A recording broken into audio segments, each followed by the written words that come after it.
Muri Zimbabwe togashira mushonga chenyu chamasecret namaconfessions zichandoitwa iye Glory, and welcome back to this episode. Aiwatadzoka zvakare munyaya dzedu. Tisati tapinda munyaya yedu ndoda kungotenda Sandra. I am sure mose makaona video yaSandra. Nyaya yake inyaya inorwadza, inyaya inotsemura moyo, inyaya inodzidzisa kuti madzimai pauri tambura nemwana wako. I didn't get to comment. We actually commented, but audio yedu yakakanganisika. Chidzidzo ndechekuti munhu gara nemwana wako. Regai kukoshesa mamarriage. Mucharohwa naMwari zvomene.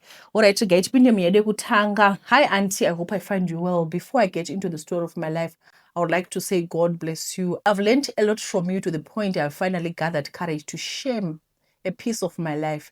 Let me just say, chinokangamwa idemo muti haukangamwe. I'm going to write my story as a novel, so you don't get bored reading. I'm going to mix Shona and English. My story is a bit long. A summary of 24 years handwritten. Mushanditi Rifa, not my real name. Though born and raised in Zimbabwe, currently 24 years, a mom of two beautiful kids, one boy and one girl. Let me take you back to 2001. Gore randaka conceive.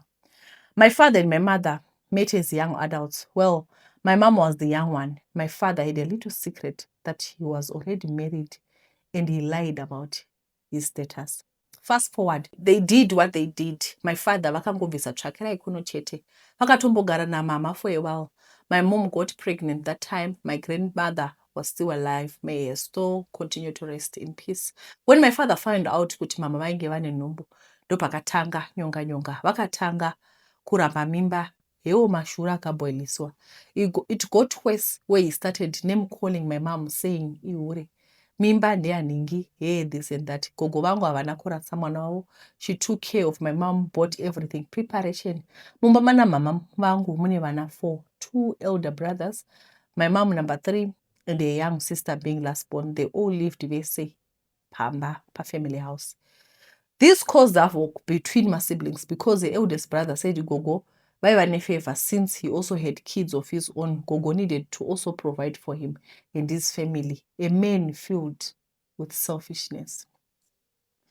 7 months later, that's when Mama discovered the truth about my father after being confronted by his wife, Awandishati, my Mike. She exposed every lie my father had said and warned my mom to stay away from my husband. Jisine, Mama wangu akaterera. But what she didn't know was my Mike's warning was going to get spiritual. 2 weeks passed. My mom vakatanga kusvimba muviri. She gained weight 3 times her body weight, which is normal, right, for pregnant women. Not until munhu akutanga kusagona kana kudya, kufamba, etc. Every time pavaendeswa kwadoctor kwaingonzi muviri wakazara. She got drained multiple times, but it seems to have gotten worse after each drain. 3 months passed. She was now almost 11 months pregnant. She missed the due date. Mind you, Gogo wasn't munhu anoita zvekufamba. White Garments of Pentecostal Church, even Konganga. Vaipinda Methodist, but situation yakavasunda. One thing about her, she was a prayer warrior. Vakazotanga kufamba to different places. Kumwe kwainzi mama vaifanira kurara vakamonera vhunurwa renyoka, snake skin. Paraizodambuka, that's when my mom would give birth. Let me say, auntie, it didn't work. Ndakaramba ndirimo mudumbu, growing foot day by day. Vakazoitawo a neighbor aenda kumasowe, akavakokawo kuchechi kwavo. Salvation had visited my mom because of helplessness. Gogo namama vakaenda. Vakatombonzidzokerai, but hameno chakaita kuti varambe varipo. They spent hours varipo. Mind you, vaenda kuSen and got attended to Maneru, where they got to know the truth behind everything. My mom vakasungwa namai Mike. The person who attended my mom to clinic for a checkup senumbu was related to my Mike, daddy's wife. Ndo vaikonzeresa zvese. Paishandirwa mama, pazvaita sezvoita, pavanongotarisa chete nesi vaya who was related to my Mike, vaibva vaita imwe mhiko kuti zvishaye basa. But just touching my mother's belly, she got delivered vakatobva kuchechi, vakananga kuhospital, bhegi rakazosara rotevera. There's a faithful God who allows certain things to happen kuti vanhu vake vazopupura kunaka kwake. After what felt like forever, baby girl was born at almost 12 months. Scientifically, I would say I was born that 22 months. Spiritually, I would say I was a miracle child with 12 fingers, a healthy and strong baby weighing 4.8 kg. Zvikasashamisa hasi Mwari. To those who want to know, no, I no longer have 12 fingers. Zvakasungwa kuhospital zvikatodonha kikiki. So begins the story of my life. Handina kunonoka pazvinhu zvangu. Tete pa9 months, I was now walking and talking. Some would say ndakangwarisa. The type yaiti mama gara pasi ndimwe mukaka. Regai ndimboseka hangu. I was my grandmother's favorite musukuru. I never lacked anything up to the time my granny got sick and passed away. Let me rewind a little bit. When I was born, my father sent his nephews to come and see me. Vaitovama 3 wise men chaiwo. Kwanti miracle baby was born here. Since my father never supported my mom with anything, pakauya vasukuru ava, gogo removed everything zvandaive ndakapfeka, handed me kwavari ndiri mubirth suit. Yes, they were given a naked baby. Kwanti papasina hembe here. Haya, gogo was so dramatic. Sure, kupiko, I had about 4 monarchs of baby clothes, but kwaingoda kuti vanyare, and it worked. When they visited the next time, vakauya nehembe. My father wanted to prove I was his. He once tried kudzokera na mama sometime later, but my mom refused. She was now independent and strong, and also a mom on her side. That was until death took my gogo when I was 3 years old. Life became hard for my mom. After gogo's burial, her relatives took everything. I mean everything. Vakangosiya imba because they have mstama sekuru. My granddad who passed away before I was even born. Some would say at least my mom had shelter, right? No, my greedy uncle sold it in the name of he was the eldest son, which meant ndoa iba baba, Shona culture. Through my mom and the baby, me, and my aunt dining out in the streets with nothing, no clothes, no food. These were my mother's words. I traveled at night with you and my sister after my brother threw out with nothing. I managed kutora zvishoma, 2 blankets, a pot, 2 plates, 2 cups, nebhegi rine hembe dzako. I seeked refuge at a friend's, vachinotsvaka imba. This is how our life started in a small one room. My dad later joined the picture, only to rub salt in my mother's wounds, telling her vaionererwa namai vavo zvino zvavafa vachaita sei. He also said many bitter things to her because she was grieving. She tolerated him and even took him back.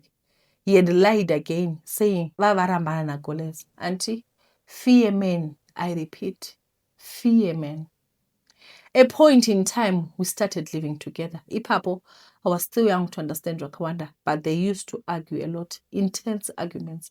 I cried sometimes, and it has affected me even now. Ndikaita any argument nemunhu, I cry a lot. Back to my story. I remember the last time they fought, my mom got tired of his lies and threw him out. These were his words. Shalitraka hako. Tell mwana kuna baba wake. I'm no longer a father. How I remember this, Tete, I'm someone who doesn't forget shame. I also have a very sharp memory. Remember, before I started my story, I said, Chinokangamwa, idem, muti, haukangamwa. So, certain things that happened in my life, I remember them very well. Not because it turned into trauma, but because of a sharp memory.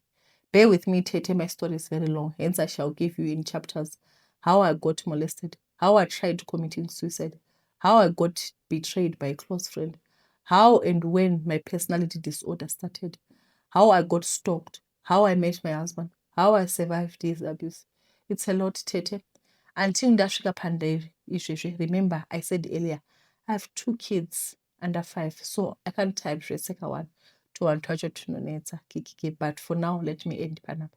Monduudza mashare my story, so I can type another part. I want to help kungave kune akaita went through what I faced, or atori mashiri and doesn't know how to express it like me. At the same time, I need help to heal as well. Thank you for reading yangu. God bless you, Tete. Right. Paita munyori pano. Regai tigofamba naye. I think apa tichacreate a playlist. Tichaiti river. Handiti river stories. Kwai muti haukangamwi demo ringakangamwa. Ndinoziva vabereki vedu vazhinji vanoacta, they turn into victims. Vana havandichengeti nekuti pati vana vanoziva whether ndibaba or ndimai, vana havakangamwi. One thing that I want to thank God for is this platform. God is directing this platform. We are learning a lot. Instead of entertainment, we are learning. This platform has changed me as a person. It has taught me to be a better mom. We actually, it's a mirror. You look at yourself and see obvious. That's how we are learning. We look at others and see. We need to change. One thing that I'm grateful for is we are learning. I'm waiting for part 2 of this story. Right. Auntie G, I'm always on your channel. Digital confession as you read. As a young girl, I'm learning a lot. That God's time is the best. No need to rush. You can call me Ishe Aneso. I'm a young girl in her early 20s. I'm working as a maid because of life challenges. But I'll tell you, Remesoa, I started to work as a maid so that I can continue with school fees. God opened my doors. I'm at school, but the challenge that I have now, Baba, Pepando Shanda started to kanda mashoko to me.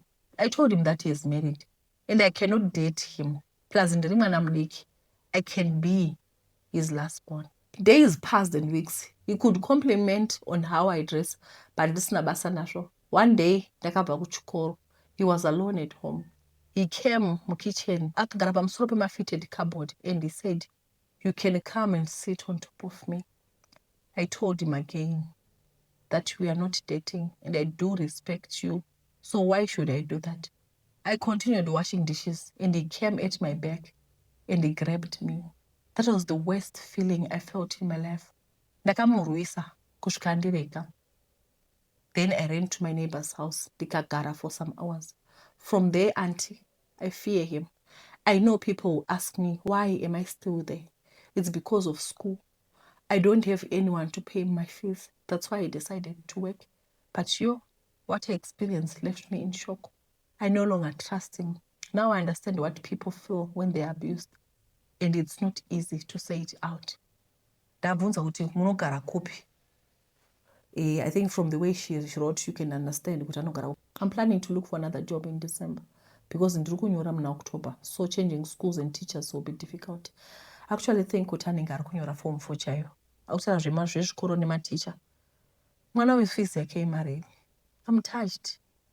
How on earth? Baba. Munomboterere pamwe muterere chano ene kudai notoigwa nana mai. Ana baba vari kubhuruwa yoku. Muri kuzvifambisa sei? Nyaya yaSandra makainzwa. Akataura kuti baba ningi vane high position. Vakandibata chibharo kuti inanonigadzira tea. Why do we take advantage of the girls that work for us? Why? You see that this child is very vulnerable. School fees. That's why she's working so that annual form 4, county form 6. Then you take advantage for this child. God is watching. And I'm going to be firm about this. God is watching. And this is sexual harassment. That this moment here, 30-second, this 30-second moment will last you 15 years in jail. Is it worth it? 30 seconds moment yekuforsa kwete yekutonakira yekuforsa will cost you the rest of your life. Unofira mujeri. Hayi libadala. Izifebe zikhona why ndihambi liyothenga izifebe. Hayi suka. Regai tipinde munyaya inotevera takupinda mune medicine. I know you guys love medicine. Vatete unozoti wapfuura nepakaoma unomboti dhukuseka. Oti asi tinombopfuura nepakaoma nekuda kwepressure yemusociety. Urombo nepressure zviri kutuma vana vechidiki kuti vabatane zvinhu zvinopedza dzinza. Zvinovapinza panguva yachimbecho zvakare uyezve zvinozovanetsa mangwana. Ini ndiri umwewo akambobatana nemuso weshumba. Kwakukakatana nezvinhu zvandainge ndisina pressure nazvo. Vatete mazuva ano kana vabereki vakasangwara vana vanobata mushonga vachibatira zvinhu zvisina basa rose. Wigi chaiyo inoita kuti munhu abate mushonga. Iwo mawigi touch my ass ari kunetsa. Phone chaiyo inoita kuti munhu aite ruchiva. Ndakakurira kuRuzevha sekondari, ndakapasa nenyasha nokuti ndaifamba mutunhu murefu kuenda kuchikoro, ndofamba zvakare mutunhu murefu kudzoka. Waibva pamba huri usiku wodzoka huri usiku, makumbo anotanga acharadzwa kusvika pinda muchiuno.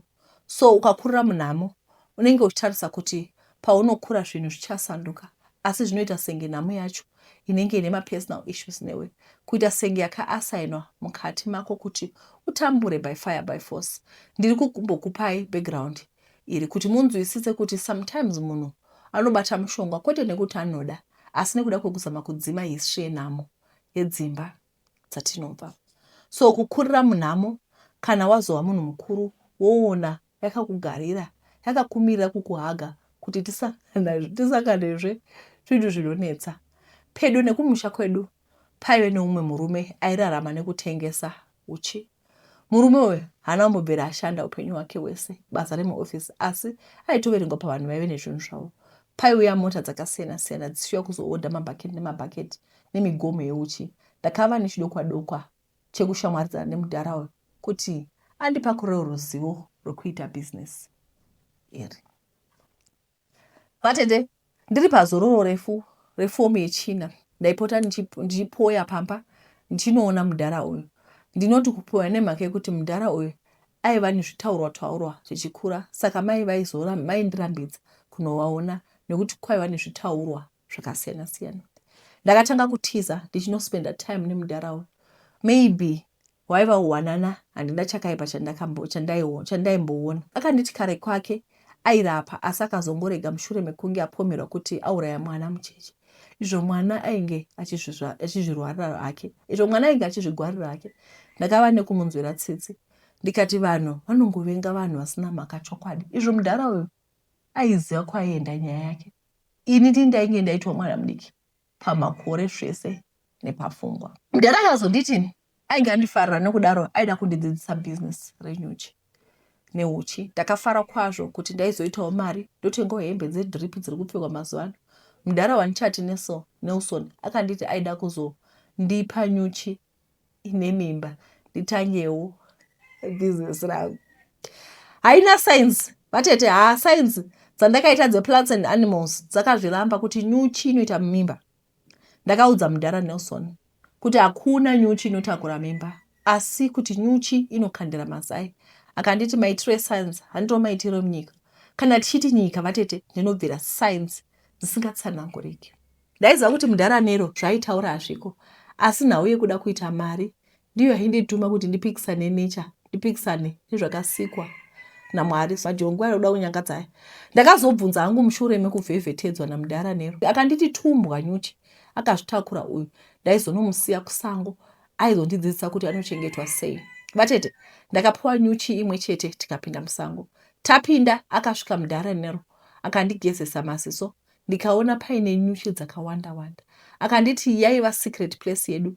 Kana ndasvika pane zvandaifanira kuita sekuti munhu aita akapinda musango ainge asingapaoni. So ndakapiwa zinyuchi rainge rakafutununga so, zvichinzi ndiro raizondiitisa mari. Ndakadzokera kumba ndichifamba kastep kenyasha kuti zvangu zvaive zvaita. Pregnant B ndinomutarisa zuva nezuva ndichiita zvekutiza pamba. Rimwe zuva ndakanomutarisa ndikanoona dumbu rapregnant B ranga radzika ave netuzwai twakawanda-wanda. Tuzwai itoto twakaita tunyuchi, asi ndakazodiscover kuti kuwanda kwenyuchi zvinhu zvangu zvakangotanga kuvhurika mbichana-mbichana. Mudhara Nero ainge asina kutaura chokwadi. Nyuchi ndidzo dzaimuitisa mari, kwete uchi. Uchi hwaingova hwekuvhara mawana. Ndinoti nyuchi vatete ndidzo dzaimuitisa mari, nekuti everyday ndaiti ndikaenda pasecret place ndaiwana munyuchi mune mari, ndovhomora mari. Nyuchi dzainge dzisingandirumi. Kana vatete mari dzavo dzakabuda ndainge ndakapasa, asi pfungwa dzekudzokera kuchikoro dzainge dzabuda zvamuchose musoro mangu, nekuti ndainge ndapindwa nemari zvakanyanya. Semwana unotanga uchazama kuviga mari, asi excitement yekubata mari yako for the first time yakandikurira zvekuti zvandaizama kuvanza, mai vakazviona kuti mwana komana ane zvaari kuvanza. Umwe musi ndakaenda kusecret place, ndakaona nyuchi dzimwe dzakafa, dzimwe dzisina mapapiro. Paita senge painge paitika hondo chaiyo. Ndichidzoka kumba ndakawana mufaro munin'ina wangu achinzi ainge awira mutsima. hanzi pangouya nyuchi dzikamumomotera ari patsime. Paazama kudzidzinga nekuti dzainge dzichimuruma, ndipo paatsvedza akawira mutsime ndokutonhora. Ini nenhau yekuti ndaibva pamba ndichiita zvekunyangira uye hakuna aiziva kwandaiswera kusara kwaMudharanhero chete, ndainge ndatsvakwa ndikashayikwa. Ndakasara nemubvunzo wekuti nyuchi dzangu ndidzo dzainge dzauraya Mufaro here uye nemhaka yei. Ndaiziva kwandaizowana mhinduro. Mudharanhero anditi Mother B vainge vodawo muripo wavo nekushanda kwavainge vachindiitira hakuna chemahara pasi pezuva. Chero kudziya mushana chako unotovinga. Ndakarwadziwa ndikaziva kuti rufu rwaMufaro ndaiva neruoko. Mufaro akavigwa pamba pakadaniwa vanonamatira vakawanda sekuti rufu rwaMufaro rwakasiya family isina kana nero muromo. Muprofita ndiye akazvitibvo zvese pachena. Akati mukomana wenyu vachibvira henyu anoswera aripi? Kwanoswera ndiko kwasumudza mhepo dzose idzi. Ndainge ndapingwa. Ndakarondedzera nyaya yangu yose mumba mukanyarara kunge papfuura Satani. Ndakarondedzera nyaya yangu ndikapedza. Mai vangu vakahwihwidza zvakatsemura mwoyo wangu. Zvaiva pachena kuti ndainge ndaurayisa munin'ina wangu. Muprofita akati tiende neni kuna Mother B vaya. Kwava kusvikonamata nekudira munamato. Mother B vakaita nharo. Vakazongofa asi vakafa vachirwisa. Ndakabvunzwa mubvunzo kuti vana vaMudharanhero varipi. Zvechokwadi Mudharanhero ainge asina vana, ainzi ainge apedza vana vake achidya. Ndakazvitenda. Hatina kuzombofambidzana zvakare naMudharanhero. Asi ndaimboita nguva yekuti auya kuhope neami yenyuchi achida kundiuraya achiti wakandifumura, asi ndaikwanisa kurwisa nekuti ndainge ndaakunamata. Zita musaviga zvenyu. Ndoda kuti vamwe vadzidze kubva kunyaya yangu. Vasarombeswa sezvandakaita. Handifi ndakazviregerera ndichiziva kuti ndini ndakaurayisa Mufaro. Kurombeswa kuri izi kunyanya munyika yataakugara yekuti kunzi unzi uri munhu unenge une zvinhu zviri materialistic zvinobatika. Dai ndakwanisa kudzosera nguva kumashure, ndingadai ndakadzosera Mufaro ari mupenyu, asi ndakadzidza chidzidzo choupenyu. Baba vangu havana kuzomborarama nguva refu, vabva vashayika. Mai vanozama kuzvishingisa, asi ndinoona kuremera kwavo mukati meupenyu. I was talking to my neighbor. So she was saying kuti, I wonder kuti why would you sacrifice someone because of money? Ndikati the gap pane zvinoitika ndezvekudai so. Economy dzedu dzakati siyanei handiti. Ndoda kuti muone kuti muZimbabwe asina hana. Handitika vanazvo. The gap between the rich ne middle class kaut ne poor handizi kuti tine middle class. I think middle class tine rich tine middle class ne vari pasasi. The gap is so wide. Kana ndichiti gap is so wide ndiri kureva kuti things are not easily accessible. If you cannot afford to buy a GD6, you cannot afford. Zvakasiyana nedzimwe nyika kwekuti vanotarisa how much you earn, how much your expenses. Then they say, okay, for the next 3 or 4 years, you're going to take this car. You pay 6,000 or 7,000 per month. Then you're driving. So you see kuti gap iri between rich and middle class and poor. It is very tiny. Everyone can afford to wear clothes, you know. Everyone can afford kuti ango ajike chikafu achiguta. Everyone can afford to drive. Most people can afford to drive. Chero vasina but vanenge vachibhadhara kancane aisho. So ndopa unoona kuti muZimbabwe vanhu vazhinji vari kupushiwa nekuti vasina vana, asi vanayo. Makamboona mari dziri kuHarare uko. Kuna zvinhu zvose zviri kuHarare zvakarongeka. Mazidzimba stand inoita 200,000, 2 million. Naika? Yeah. Saka kana usina, hauna. Kodiwa zvose zvotengwa cash, cash deals chete. Economy yakadaro inobva yapusha vanhu kuti vaite zvinhu zvakadai. Todzoka papoint yekuti hatipromote. Here we don't promote, we just read people's stories and we learn from it. Handitika. Tikaitereke nyaya inotevera zvayakati rebei. Maiwe vareba. Hi Auntie Glory, how are you? Ini ndakakura mufamily yanga ine urombwa neushereketwa and also nyaya dzemudzimu on my dad's side and on my mom's side. I'm a lady who's now 32. My great-grandfather vainzi vaiteya varoi payadi. Ubva vavarovera huko mumusoro. Then grandfather vangu vanga vakabata mushonga zvekuti vaite ukuru pabasa kuti vaite chiremerera. He had 3 wives. The first left when she had 1 child. The second one akabva aita vasikana 8 kwakanga kusina vakomana. Then vakabva vazoroora mbuya vangu vakaita vana 2 vakomana. Mbuya pavakaroorwa vakanga vasingazivi kuti munhu uyu ane mukadzi. Kumba kwamumbuya vangu vechi2 kwanga kune vasikana chete. One day anga akaroorwa vamwe vaita zvekudzoserwa kumusha kubva kumurume. Vamwe havana kutoroorwa ende havana. Sekuru ndivo vaiva baba vangu. Sekuru T ndio baba vababa vangu. He had hanzvadzi dzavo paingova the same pattern kuti vakanga vasina kuroorwa vamwe vachidzoswa kuvarume. Now coming to my dad's generation ndivo vanga vane half sisters avo vekusaroorwa. Vana vasecond wife yasekuru in my generation inini I'm over 30 and munin'ina wangu wechi2 is over 30. Kumba kwaba munini kune vasikana chete. Daddy vangu vakaita second marriage kune vasikana, so tava 6 vasikana vamwe vachiri vadiki zvavo. Ine munin'ina wangu hatisati taroorwa. We are beautiful and intelligent, but zvemarriage zviri kuramba. Dzimwe nguva unosangana nevanhu vasiri serious. Tiri vana, there was a time baba vangu pavaifamba kumapostori. Dzimwe nguva vachiendeswa kun'anga vachiudzwa kunzi mune mudzimu uri pamuri inofanira kugadziriswa nekugezesewa. Mukufamba vakatanga kuudzwa kuti mudzimu iri pamuri iri kuuya kuti irwise ushereketo hwababa wenyu nekuti vari kuda kukutyai. Izvezvi kwasekuru vangu kwangosara mwana 1 mukomana, ende mumamagogo vangu kwasara daddy vangu nabamunini. Vamwe vakapera kufa. Mukufamba vachigadziriswa midzimu, daddy nabamunini vakatanga kunzwa kuti pane mweya iri pauri. Kwakutanga kufamba vese kusvika nhasi bhande nebhurugu. Mukufamba kwavo vakabva vapiwa mushonga wakasiyana-siyana. Handiti munoziva kuti ukapiwa mushonga kun'anga panotanga kuuya ma-T's and C's. Hamusina taurirana. Pete nekusaroorwa kwedu yakakonzerwa nezvinhu zvakabatwa nadaddy nabamunini. Mukufamba vachibatsirwa nen'anga. Kune ruva raidiridzirwa. Mama pavakati vadiridzirwa vakanzi wadiridza ruva uri kunguva, ruva rikabva raoma.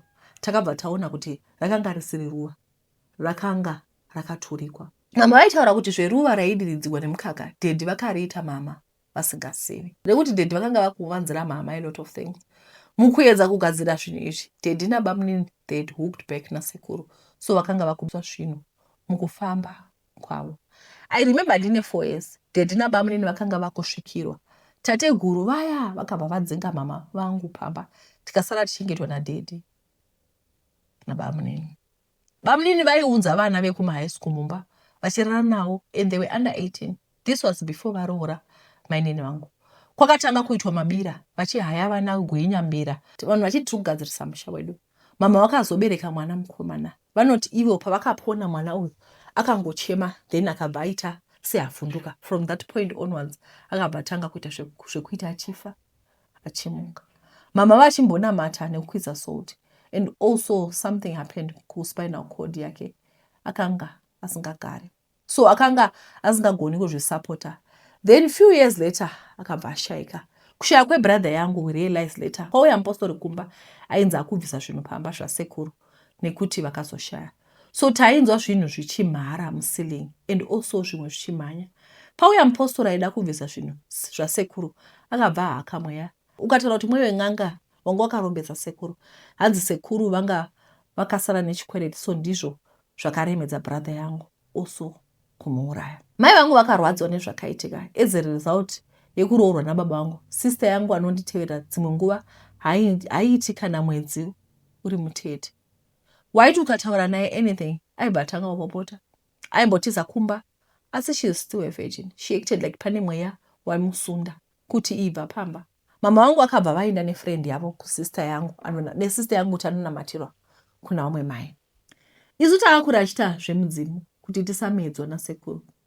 And vane nyora dzavakanga vakatitemera tiri vana, and also sekuru pane pavakambopinda nesister yangu bedroom vachimufungaidzira, ndipo pavakaita zvisizvo pamwana.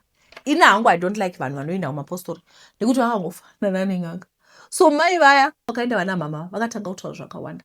Vakanga vari muprofita vachiti mai vangu vakaitwa mukadzi wenyoka yababa vangu, that's why vasawe kumba, ende zvinhu zvatinonzwa muselling inyoka. Zvinhu izvi turned us into prayer warriors. Ende kune sister yangu vakataura kuti baba vangu vaishandisa mudzimu wanga uri paari, akabva apiwa muteu. So sister yangu sezvo akanga ari munhu anotaurisa akabva confront baba nenyaya iyi.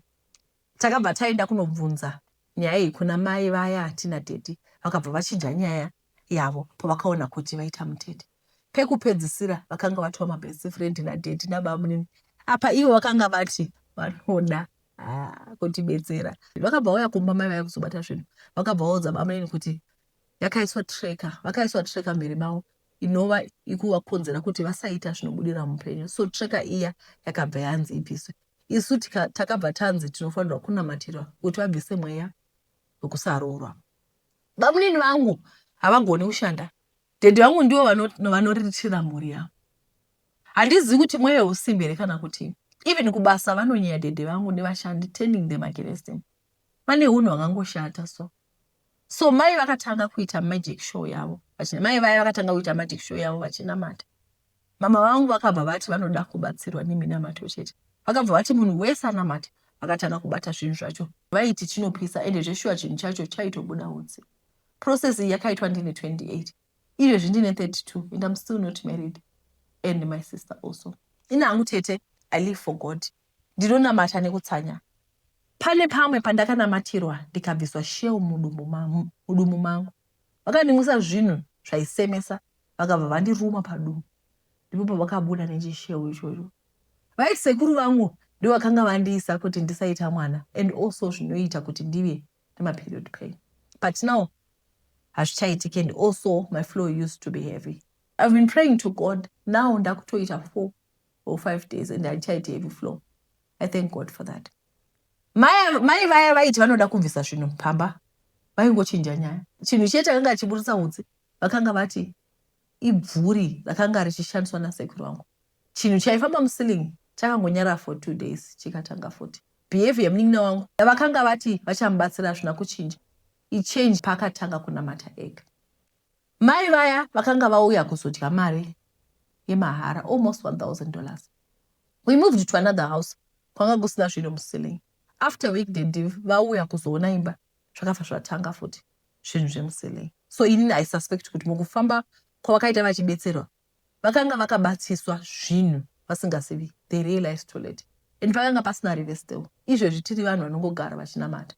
Ndokumbira kuti mundiise mucontact vanhu vanongoita zvekunamata. People I can pray with. Dzimwe nguva you wonder kuti Mwari ndoroorwa reni. We had episodes where we have sex in our dreams. We would pray and fast. Dzimwe nguva unonzwa munhu anouya kuzorora paside pako. Pamwe I was raped in my sleep. Ndikachomuka ndichirwadziwa. I felt violated. That was 2 years ago. I know Mwari vanonzwa munamato. I'm praying kuti one day ndouya ndichiti tete glory. God did it for me and now I'm married. Thank you so much for your platform. I love how you encourage us to pray because Mwari is the only way who can help you with no strings attached. Unlike sezvinoitwa neng'anga. Let me share my Instagram account with you. I heard you do my announcement so that's why I'm sharing with you. I'm based in Europe and not in Zim. So anywhere in Europe would do. If there's a guy who is serious and wants to get married, and I find him attractive, he loves traveling, God-fearing, I'm a beautiful woman, I'll send you my pictures. And this kuda vanhu vakaromba, vakutsvaka vakadzi, those people should stay away from me. Panyaya yose iyi pane pazongondisiya ndakashamisika pekuti vakaenda kunonamatirwa nemukadzi. Ambotaura kuti inini hangu zvekuenda kumachechi handidi hangu. Handiti vaenda kuna madzimai akati ndokunamatirai, madzimai ndokunamata. Akataura kuti baba venyu vakabata. Ndokubva baba vazoenda manje kuna madzimai vakazvakachija magoalpost. Madzimai vatova best nadhedhi. Aiwa ndasara ndakakahlamara. Ndikati akazvi, ko madzimai vadova best yadhedhi nabamunini. Ivo vangu vachimboti baba wako ndo wakaipa.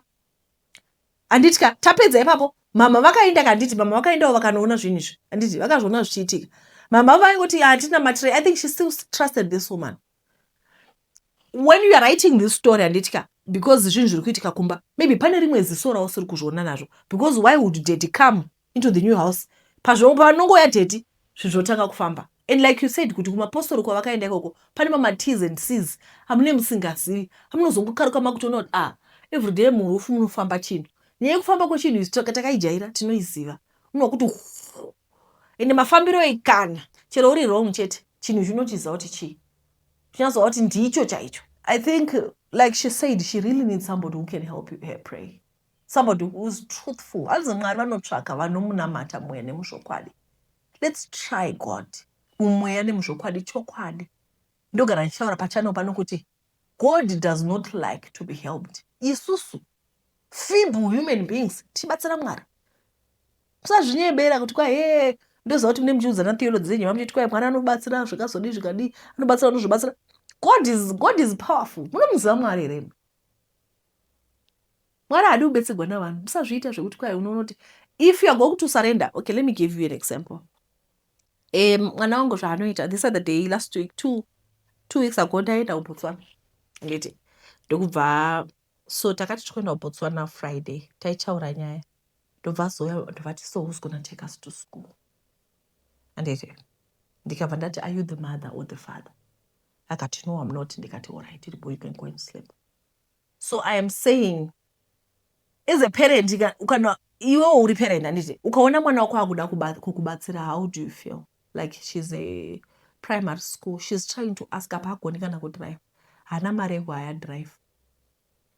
Saka I'm saying kana une chikumbiro chako chaunacho chekuti Mwari ndoda kuti mubvise zvinhu izvi zvinondishungurudza, enda unoti Mwari, I'm here. Talk to God as you are talking to your friend. God, I'm here. Tibatsireiwo. Ndapererwa, handina kumwe kwandingaenda. Handiwapererwa. Handina.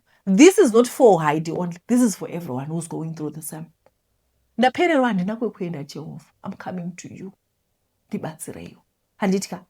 Kana wadaro wapedza, usazoita semwana wangu anonzi Shekena anozi achiti saka ndiana chatendisa kuchikoro, ndiite sei, ndiite plan here, ndinotora matombo here, ndiite sei. God does not like that. Ineze parent ndotonaso kuti saka mwana wangu anofunga kuti handizi kuti chii chaitika. Ndo same feeling naMwari kuti hawo wakuda kundibatsira iwe little as you are, you have no strength, you're a mortal being. Unanoora unoda kubatsira Mwari. What do you want to help God with? Kuna Job Mwari utaura kuti waiwe uripo here pandakasika denga nenyika, ndikagadzira the firmament that separated the water from the water. Don't tell me about it. I'm a Christian, I believe the world was created by God. Some to the science. And I'm talking to people who believe that the world was created by God. Musabatsira Mwari. Kana mabeliever kana mazviudza kuti ini ndikuda zvaMwari, itai zvaJesus. Zuva ranhasi ndiri kuti Jesus, we all need Jesus. If you call, ngibize ngosuku lokuhlupheka kwakho, call me in the day of trouble. Mwari vanokuwa. Tumwari ndaneta nezvinhu izvi. Just a child anogara mumba mune zvinhu zvinoshonyongoka pamusoro perufu. It's not nice. Guys, all right. We really need a battery. Like we really need a battery because patinongonosvika 44 minutes. Right now we're on 44 minutes. Handizi tikaedita togumira pachi. But patinongonosvika 44 minutes. Battery nomba ita ready. I don't know kuti battery makati nditenge tifonzi chigara zviya. And like this is for Nikon and the other one is Sony. I'm really struggling with batteries because ndofa ukata my episode yangu. Now we have an episode that we filmed in Isindebele. Unosizo obuye nestori sakhe sibuhlungu. Umntanakhe uthi yena uma umthakathi. Bekumidlenzi munozviwa hamene vari kuHarare ikoko. Mama vari kuti mwana wavo ari kuvati murowe achatotauri nawo. She's a 27-year-old. So the story was done in Ndebele. Unfortunately, just like we do Pashona, and more tatisima subtitle. Imimi tingai madata bandu echindebele. Nekuti nyaya iri kuuya vauya vakataura in person. I'm also encouraging you guys to come and share your stories in person. You know, when you share your story in person, it makes an impact because we can see you. When you are telling you us, uyu ndiye munhu wacho. It makes an impact. Zvakasiyana nekunyora. Vanoti iwe wazviwanepi zvauri kuverenga izvi? Zvanyogwanani ndiwo wazvinyora? Ina handorina nguva yekunyora. Handiripo zvandauro. Saka ndiri kuti when a story is shared by the muromo, it makes an impact. Number one. Number two, vanhu vose vakakura nzima ndiri kuona kuti kusina mai hakwendwe. Vanhu vose vakakura vasina mai vari kuremeko. vari kuti ndatomboti hai toda one day rekuchema as aZimbabwean. We need a day of crying as Zimbabweans, because comment section panyaya Sandra, everyone is saying matirangaridza zvatakaitiwa nehama matinayo. What is wrong with people vanoabhusa vana? The way you treat people is a reflection of who you are. How do you ill-treat mwana? Ndimozere one thing, ndoziva kuti kuSouth Africa hatikufariri, we don't want anything to do with South Africa. So varavira mandifa inhomba. But one thing, pana ndine nhumbi yasheka ina. So inini I came here as a girl. I was in my 20s. When I got pregnant with my first child, ndopa ndakaona kuti mwana ari special. One thing that South Africans zvavanoita, vanorespekta vanhu vane vana. They respect kids. Uchipinda mukombi kudai munhu wese anosumuka. Uchingosvika kana une nhumbu kudai unotoona munhu wese achitosumuka, vanokudzivirira because sitire mberi nderana mai. Kana une mwana munhu usanokudzivirira. They respect children. Aiwa asi kwedu kwasadza tinozvambura. Uzvambukile, uzvambulu mwana ngouchauraya. Tikesa vana nemvura dzinotonhora. Pana witchcraft inodarika, but I'm telling you, if you are ill-treating mwana, chero mwana watavatete vako, mwana akazogara kumba. Shamwari. Over the years, I think God has just sent me with this message. Stop abusing children. Munofunga kuti abuse is sexual abuse. Abuse is more than that. Ndozviziva kuti mimchingoti hai abuse inini ende munopenga kaita nedzako tseke muchidaro vana. Nonsense. Kuti vanhu vakaita sei? Regai kuvanhu vari bita. Vana vari special. Bateve nenyu zvakanaka. Unospoila vana? Handisi kuspoila. Tinotovatsiura, stop doing that. You don't. Vanotoziva kuti you don't do this. Handiti patotaudzana zvakanaka. Vamwe vati akakura achitika nababa wakapinda so muchimanya kutonge makonzo muchivanda. Vana vedu izvozvi vana kana baba wavo vakauya, when their father comes, vakanzi Teddy is coming, vanoita hide and seek. Vanobva kuti hide. Who hide? Teddy ubva kusvika kuti where are the girls? Oh, where are the girls? Vachitsvaga vana vachitamba nevana. Asi mumwe mwana baba munochuza kuti ashumba muchisvika kudai vana vose pe mabedroom. Unobata bhuku upside down uchipretenda ipika. Guys, regai ndiende kumba. Vana vangu varoka. So varavira. Iyi episode muchaiona mangwana iTuesday. Ndeti ndongokuti Zoom meeting link ndichasiya mucomment section. Zoom inojoiniwa sei? Munongobaya join. Anditi yobva yachi kana usina app yoti use browser. Kana musingagoni kujoina ndichasiya WhatsApp group. WhatsApp group wedu hatitauri, we don't talk, we are so busy. Anditika WhatsApp group wedu, let me make it clear, harisire kunzi rekupupura nekunamata nichi ndire kushare ma Zoom meeting code kuti tiri kusangana nguva yakadai. We meet in person, we talk pa Zoom. Anditi tapedza kwete makuti we are very busy people, hatina nguva iyo yema message. Anditika totaura 1 hour kana 2 hours atoita pa Zoom. Vanhu votaura, vanhu vonamata, vanhu voshare anonzi ma testimony. Tinokutendai. Anditi saka ndozvatinoita. Saka ndoona kuti vanhu vanopinda vachibuda because they will be disappointed. Aiwa tinorarama life dziri hectic. Izvezvi kwadovira nhasi Monday. Kwavira ndofanira kunene kumba. Apa ndiri kufilmira for tomorrow. Mangwana ndichifilmira for the following day. We don't have time. We're so busy. Anditi saka tiiti